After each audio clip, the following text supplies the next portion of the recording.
এইবার থেকে ওই পার আর ওই লেফট সাইডটাতে অনেকটাই লাভ।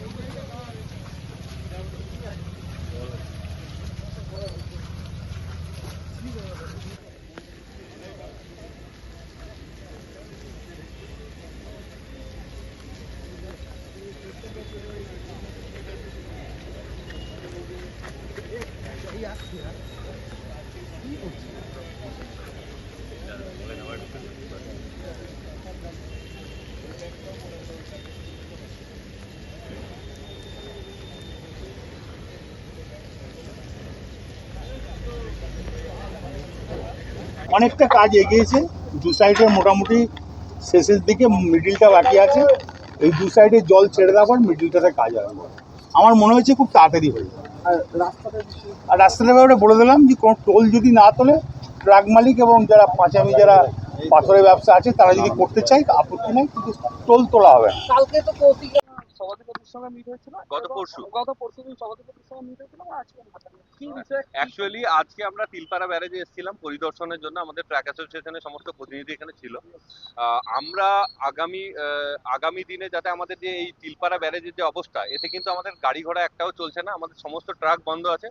আমরা পেটের দায়ে দিশাহারা, আমরা দিশাহীন, আমরা সবার কাছেই গেছি। আমরা মানস ভুইয়া স্যারের সঙ্গেও কথা বলেছি, ডিএম সাহেবের কাছে গেছি, আমাদের সভাধিপতি সাহেবের কাছেও গেছি। আজকে আমি এখানে কেষ্টদার সঙ্গে দেখা হলো আমাদের তিলপাড়া ব্যারেজে, ওনাকেও বললাম আমাদের বক্তব্য হচ্ছে বিকল্প রাস্তা যেন খুব শীঘ্রই ব্যবস্থা করে দেওয়া হোক। এবং আমরা ট্রাক মালিক থেকে একটা প্রপোজাল দিয়েছিলাম, আমাদের সভাধিপতি সাহেব বলেছিলেন জেলা পরিষদ থেকে উনি যদি সম্ভব হয় বিকল্প রাস্তা বানিয়ে দেবেন।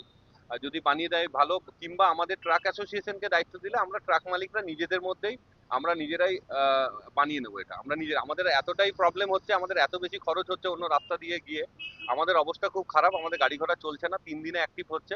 অ্যাভারেজ গড়ে আমাদের 1,500 টাকা রোজগার হচ্ছে পার ট্রাকে, কিন্তু এক একটা ট্রাকে আমাদের মোটামুটি ইএমআই আছে, ইনস্টলমেন্ট আছে 1 লাখের ওপরে। তারপরে পেপার মেনটেন্স করতে, ট্যাক্স, পারমিট এবং বিভিন্ন রকম ফিটনেস যেগুলো আছে, ইন্স্যুরেন্স মেনটেন করতেই খরচ লেগে যায় আমাদের মাসে 26 থেকে 27 হাজার টাকা। সেই জন্য আমরা এখন দিশাহারা, আমাদের দেওয়ালে পিঠ থেকে গেছে। সেই জন্য আমাদের বিকল্প রাস্তার দাবি এখানে। যদি বিকল্প রাস্তা সরকারিভাবে ব্যবস্থা না করে দেয়, এনএইচ ডিপার্টমেন্ট হোক বা ইরিগেশন হোক কিংবা জেলা পরিষদ হোক, ব্যবস্থা না করে দিলেও আমরা ট্রাক অ্যাসোসিয়েশন, আমরা ট্রাক মালিকরা নিজেরাই নিজেদের মধ্যে চাঁদা করে কিন্তু এই ব্রিজ আমরা নিজেরাই বানিয়ে নেব।